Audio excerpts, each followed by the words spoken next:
해밍웨이가 쓴 가장 짧은 소설을 여러분들에게 좀 보여드리겠습니다. 한번 보시죠. 팝니다. 아기 신발 사용한 적 없음. 해밍웨이가 친구랑 같이 개인적인 자리에 앉아있다가, 야, 가장 짧은 소설 한번 써보자. 서로 내기를 했대죠. 그래서 해밍웨이가 쓴 가장 짧은 소설이 이거랍니다. 팝니다. 아기 신발 사용한 적 없음. 단 3줄의 글로 소설을 썼다는 거죠. 단 3줄의 글이지만 몇 단어가 안 되는 내용이지만 읽고 또 읽으면 그 3줄 속에 수많은 질문과 궁금증과 이야기가 담겨 있음을 우리가 보게 됩니다. 왜 아기 신발을 팔까? 아기가 태어날 걸 생각하면서 미리 신발을 준비했는데 그 아기가 그 신발 신고 걷지는 못하지만 기고 아장아장 걷는 모습을 상상하며 그 신발을 샀는데 왜 아기 신발을 팔아야 할까? 아기가 사용한 적이 없다 그러지 않습니까? 그죠? 자, 우리 인간은 언어를 사용하기에 인간이라고 말합니다. 그런데 때로는 그 말이 사람의 마음을 홀리고 사람의 마음을 어지럽히고 그리고 그 말로 사람이 상처받고 아파하고 고통당하고 그래서 말이 참으로 무의미하게 될 때가 많이 있는 것을 봅니다.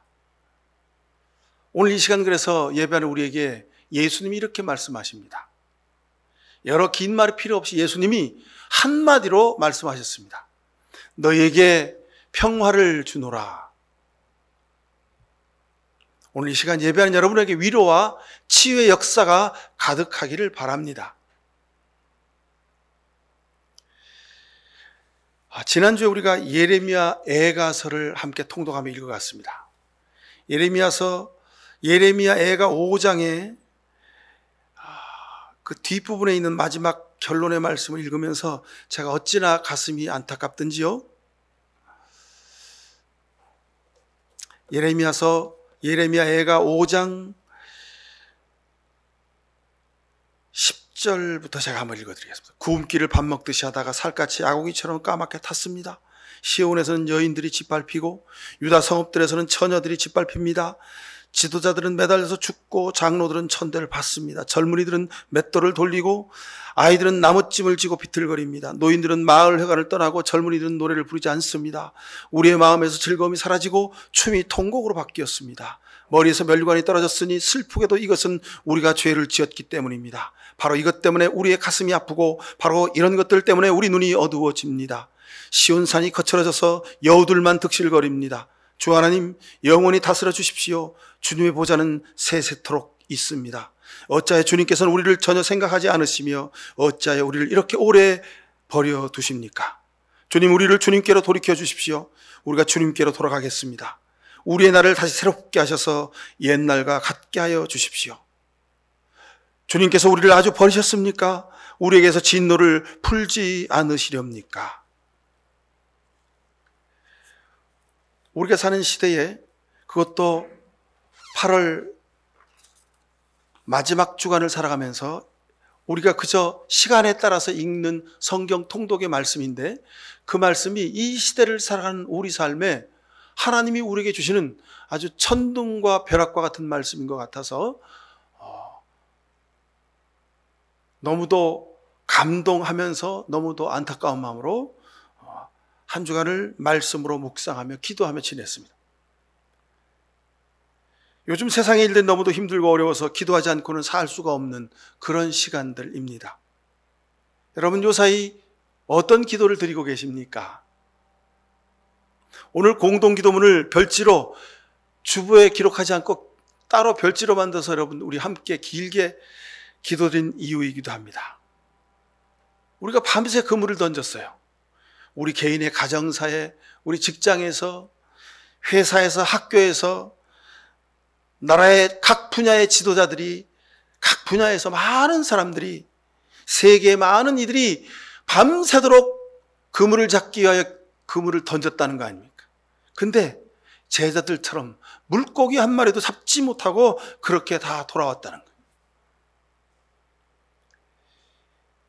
근데 놀랍게도 부활하신 후에 예수님이 제일 먼저 가셔야 할 곳이 많았습니다. 빌라도 법정 앞에 서서야 했고, 로마 병정들에게 가셔야 했고, 자신에게 침뱉은 많은 조롱당한 이들에게 가셔서 네 이놈들 내가 이렇게 부활했다라고 자신의 부활을 알리시고 싶으셨습니다. 그러나 예수님은 거기 가지 않으시고 제일 먼저 제자들에게 가셨습니다.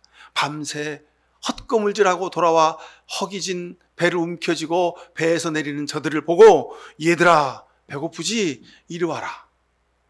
이거 먹어라. 손수 구워주신 물고기를 제자들에게 건네며 먹으라 하셨습니다. 그리고 하신 말씀이 너희에게 평화가 있을지어다 하셨습니다. 그래, 너희들 나 배신하고 돌아와서 너희 일신상의 생명을 보존해서 밤새 그물을 던졌는데, 그래 봐라, 그래 꼴 좋지? 나 배신하고 나니까 마음이 후련하냐? 살만하냐? 고기가 잘 잡히냐? 내 이놈들, 내 이 몹쓸 놈들, 그렇게 호통을 치셔도 모자랄 판인데 배고프냐? 와서 이 물고기 먹어. 내가 구워놨다. 너에게 평화가 있을지어다. 주님이 저들을 먹이시고 위로하셨습니다.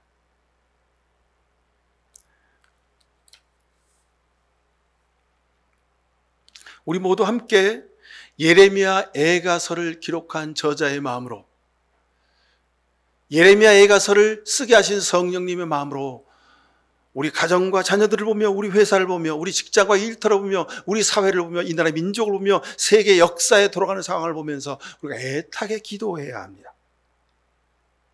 하나님의 도움이 없이는 이거 어떻게 해야 할지 도대체 방법이 없는 듯합니다. 사방으로 우겨싸움을 당하고 있고,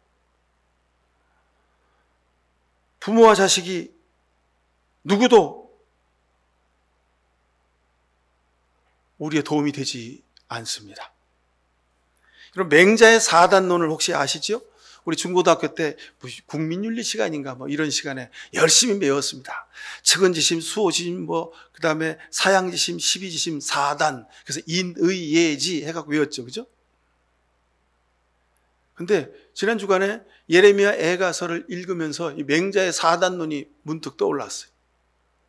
정말 예수님이 측은히 여기는 마음으로 예루살렘을 보며 예루살렘아 예루살렘에 우셨던 그 예수님의 마음이 제 속에 전해져 왔습니다. 측은지심, 어려움에 처한 사람을 애처롭게 여기는 마음을 뜻합니다. 여러분, 이 시대에 측은히 여겨야 될 사람들이 누굽니까? 이 시대에 어려움과 고통과 아픔과 눈물 가운데 있는 사람들이 도처에 널려 있습니다. 그런데 우리는 내 문제가 아니니까, 내가 당한 일이 아니니까, 나와는 상관없으니까 우리는 그저 외면하고 모른 체하고 내 개인적인 삶에만 집중하며 지금까지 살아왔습니다. 우리가 드리는 기도도 그렇습니다. 하나님, 요거 주세요, 요거 주세요, 요거 주세요, 이게 필요합니다라고 하나님의 내 문제와 필요만을 구하며 살았습니다. 그런 우리에게 주님이 측은히 여기는 마음을 가지라고 말씀하고 계십니다. 예레미야서와 예레미야 애가서 속에 담겨진 하나님의 마음이 바로 이 마음입니다. 수호지심, 의롭지 못하게 사는 것을 스스로 부끄러워하고 착하지 못함을, 자기가 선하지 못함을 미워하는 마음, 이게 수호지심입니다.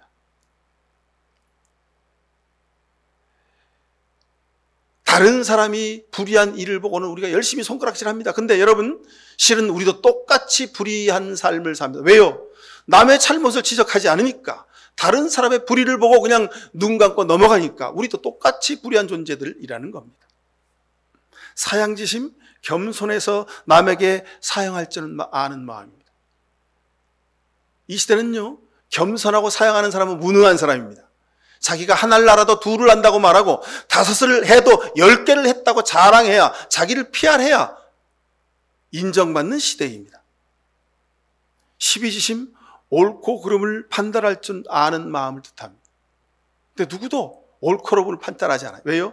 너는 너대로 옳고 너는 너대로 옳고 다 옳다는 거예요. 여러분, 다 옳으면 누가 잘못했습니까? 하나님이 잘못하신 건가요? 하나님이 핵폭탄을 만들고 하나님이 원자력 발전소를 만들라고 말씀하셨을까요? 사람이 처분 불가능한 원자력 핵 폐기물을 만들어서 우리가 그것을 어떻게 합니까? 하나님 알아서 해주세요. 하나님이 알아서 해주실까요? 다 이게 우리의 죄악입니다.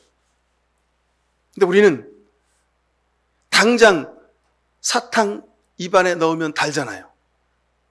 허기가 면해지잖아요. 그러니까 당장 원자력 발전이 발전 단가가 제일 싸니까 그게 제일 싼 전기라고 해서 발전소를 막 져놨습니다. 여러분, 후쿠시마 발전소가 지금 터져가지고 거기 안에 원자력 핵심 노심이 다 녹아내려서 그걸 식히기 위해서 바닷물을 계속 끓여다 붓고 그 바닷물을 막 이제 저장하다 오염수를 저도 안 돼가지고 일본 정부가 도쿄전력이 할 수 없이 미안합니다. 이거 바다에 버려야 되겠습니다. 해서 버리고 있는 거 아닙니까? 그죠? 근데 여러분, 그게 일본만의 문제일까요?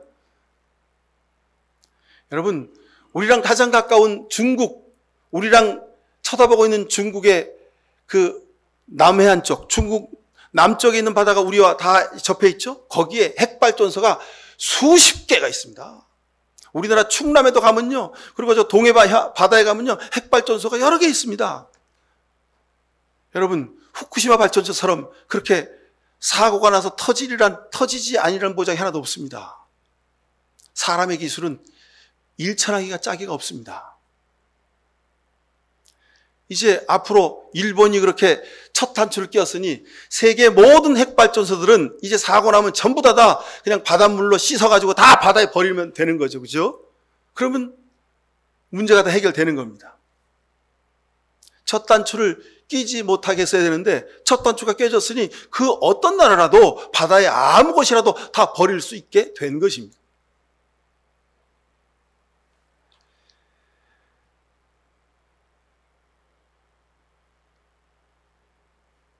사랑하는 성도 여러분, 세상이 알아서 위정자들이 알아서 하겠지. 세상 될 대로 되려지. 죽이 되든 밥이 되든 나는 상관없어. 내 문제가 아니니까. 이런 마음으로 우리가 살 수는 없는 겁니다. 두렵고 부끄러운 마음으로 살아가는 우리에게 오늘 예수님이 찾아오셔서 말씀하십니다. 너희에게 평화가 있을지어다. 그럼 본문을 시작하는 19절을 보십시오. 제자들이 유대인들이 두려워해서 모이는 곳에 문들을 닫았다 그랬습니다. 왜 두려워합니까? 예수님은 십자가 달려 죽으셨고 이제 예수님을 따르던 무리들을 이제 잡아서 가두라는 명령이 떨어졌다는 소문이 막 들리는 거예요. 이제 예수의 잔당들을 잡아서 죽여라. 다 잡아 가두라는 겁니다. 다들 도망가 버렸어요. 다락방 깊숙한 곳에 모여서 저들이 문을 걸어 잠그고 무엇을 했겠습니까? 두려워했다는 겁니다. 무서워했다는 겁니다. 예수님에게 닥친 그 죽음의 십자가 형틀의 그 고통과 고난이 내게도 올까봐 피하여 숨은 겁니다.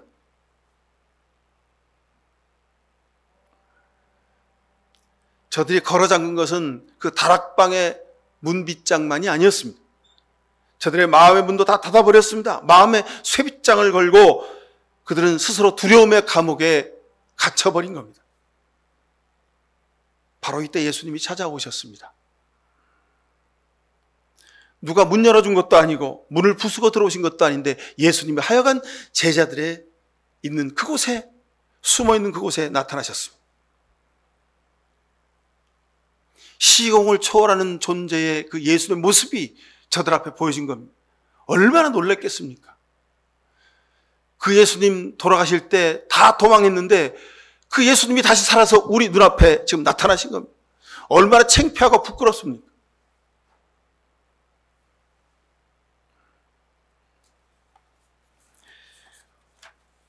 우리가 사는 이 시대의 모든 그리스도인들이 제자들의 이 마음을 가지고 주님 앞에 부끄러운 마음으로 통회 작업하며 기도해야 합니다.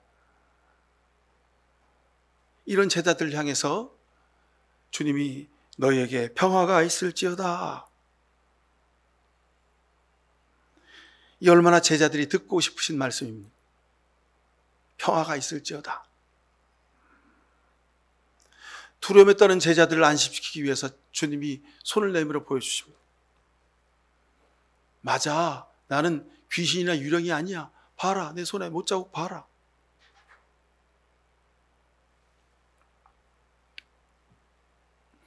주님이신 것을 확인하고 너무도 기뻤습니다. 그러나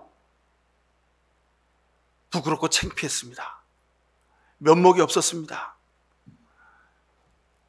주님이 체포되던 그 시간에 제자들은 겁이나 도망했고 십자가에 신음하며 돌아가시는 예수님 그 모습을 보고도 그 자리에 여인들처럼 마음껏 목 놓아 울지도 못했습니다.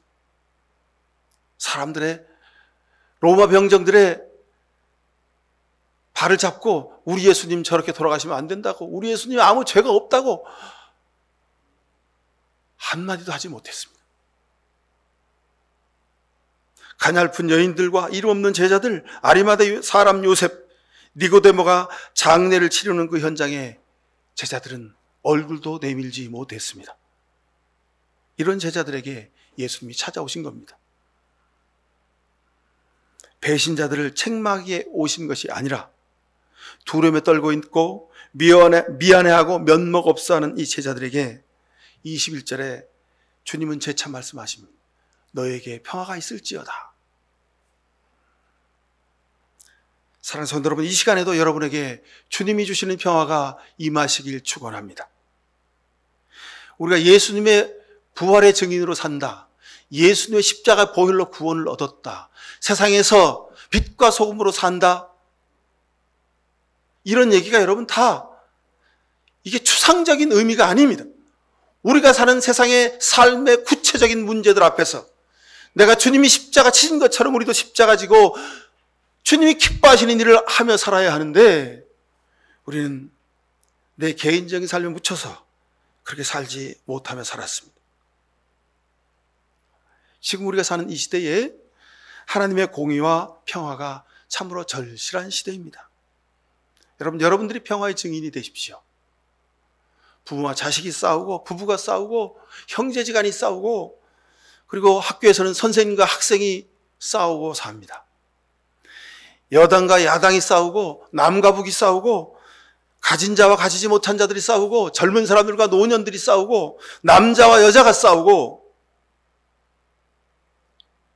세상의 모든 구석구석마다 싸움과 갈등이 없는 곳이 하나도 없습니다.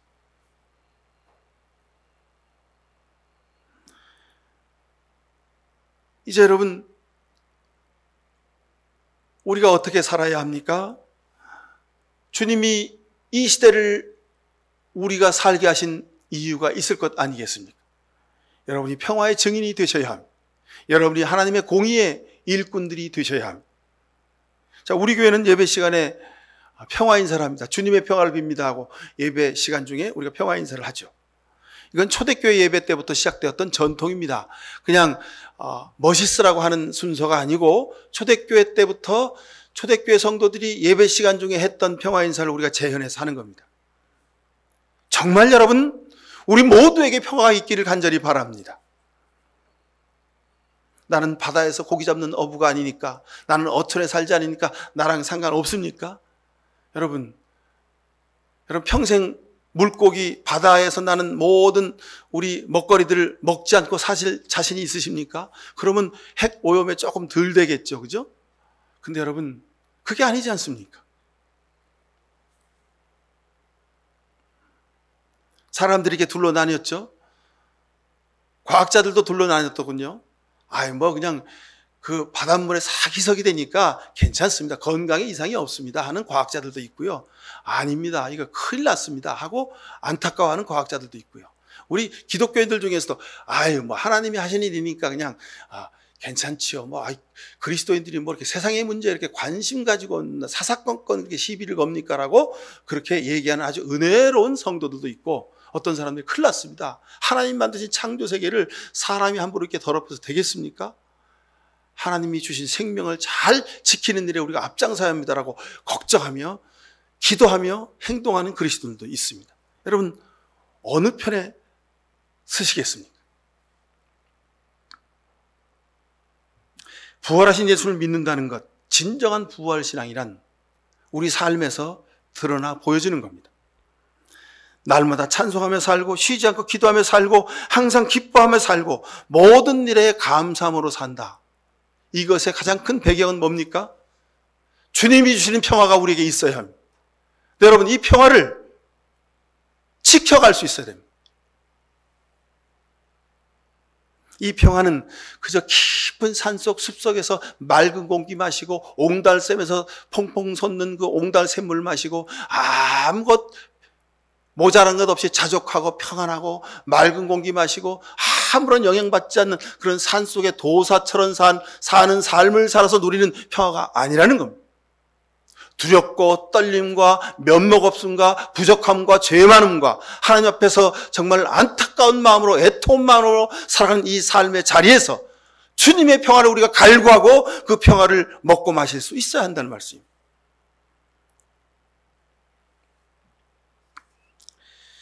우리가 세상에 사는 우리 삶의 모습으로는 평화를 누릴 수가 없습니다.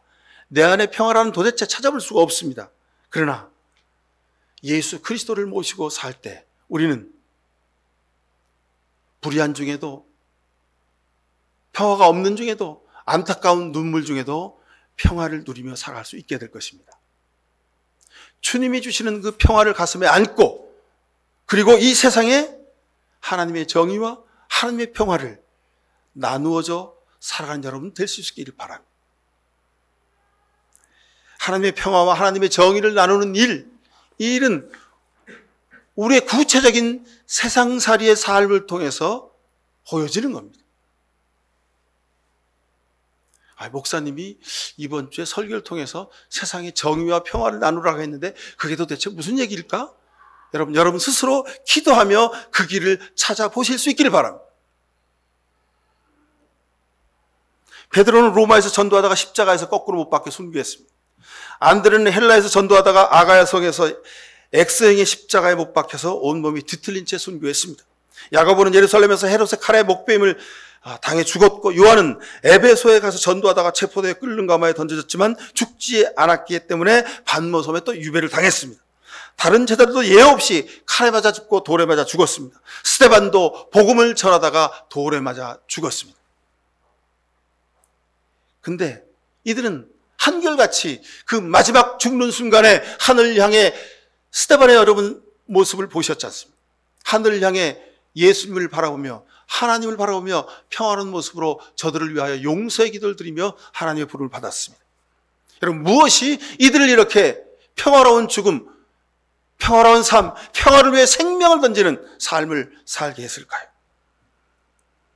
예수 그리스도의 부활에 대한 확신이 있었기 때문입니다. 우리가 세상에서 빛과 소금의 사명을 감당하고 공의와 평화의 일꾼이 되고 하나님의 복음을 증거하는 아름다운 복음의 전도자가 될 수 있는 비결, 그것은 예수 그리스도가, 부활하신 예수 그리스도가 여러분 속에 있어야 합니다. 예수님이 내 안에 계시면 우리는 복음의 증인이 됩니다. 복음이 증인이 된다, 이 말은 세상의 빛과 소금으로 산다는 뜻입니다. 여러분 일터에서 세상에서 빛으로 소금으로 사십시오. 정의가 필요한 세상에 정의를 위하여 일하는 사람, 평화가 필요한 시대에 평화를 위해서 일하는 사람, 이 사람이 성령 충만한 사람입니다. 오늘 성경 본문 말씀 보십시오. 마지막 본문 끝에 이렇게 말씀하시죠. 너에게 평화가 있기를 주님이 말씀하시고 22절에 그들에게 숨을 불어넣으시고 말씀하셨다. 성령을 받아라. 너희가 누구든지 죄를 용서해주면 그 죄가 용서될 것이요 용서해주지 않으면 그대로 남아 있을 것이다. 여러분, 우리가 정의와 평화를 위하여 일하며 기도하며 눈물로 기도하는 이유는 누구 인간을 미워하는 일이 아니요, 여러분 진정으로 저들의 죄와 잘못을 용서하는 길이 바로 이 길이라고 주님이 말씀하고 계신 겁니다. 성령 충만한 믿음의 삶은 바로 여기서부터 시작됩니다. 사랑하는 여러분, 우리의 개인적인 삶에서, 우리의 사회적, 세상적인 삶에서 주님의 평화가 여러분에게 넘치길 바랍니다. 그리고 주님이 주시는 그 성령 충만한 은혜로 말미암아 세상의 정의와 평화를 위해서 눈물로 기도하며 일하는 우리 모두 되실 수 있기를 간절히 축원을 드립니다. 사랑의 아버지 하나님, 우리를 불쌍히 여겨주시옵소서. 우리가 사는 세상이 참으로 어지럽고 힘들고 고통과 눈물로 가득한 시대를 살아갑니다. 주님, 어떻게 해야 할지 머뭇거리는 우리를 향하여 찾아와 말씀하셨습니다. 위로하셨습니다. 너에게 평화가 있을지어다. 주님이 주시는 이 평화가 우리 가운데 가득 차고 넘쳐서 우리도 이 세상 가운데 주님이 주시는 평화를 나누며 평화를 일구며 평화를 세워가는 아름다운 믿음의 발걸음들 되게 하여 주시옵소서. 주께서 평화와 함께 주시는 성령의 충만함으로 말미암아 우리가 세상에서 복음의 증인 되게 하시고 우리가 복음의 증인됨으로 이 세상에 하나님의 정의와 하나님의 평화가 가득한 하나님 나라가 이루어질 수 있도록 은혜를 베풀어 주옵소서. 주님, 우리를 불쌍히 여기시며 우리의 애통하는 기도에 응답해 주옵소서. 예수 그리스도 이름으로 기도하옵나이다. 아멘. 아버지 하나님, 우리의 죄가 큽니다. 당장 쉬운 것, 편한 것, 좋은 것 선택하느라고 이 지구의 핵 오염의 주범이 되었습니다. 우리를 불쌍히 여기사 우리에게 하늘의 평화를 주시고 평화의 일꾼 되게 하옵소서. 이런 귀한 다짐으로 세상에 나아가는 이 시간 머리 숙인 모든 주의 백성들 머리 위에 하나님 아버지의 귀하신 사랑과 예수 그리스도께서 주시는 평화의 은혜가 성령께서 우리를 감화감동하시며 하나님의 공의와 평화의 일꾼으로 살아가게 하시는 놀라운 복렬의 춤이 사랑하는 저들의 가정과 자녀들과 일터와 이 나라의 민족의 역사와 세계 곳곳에서 눈물 흘리는 모든 백성들 위해 지금부터 영원히 함께해 주시옵기만을 간절히 축원하옵나이다. 아멘.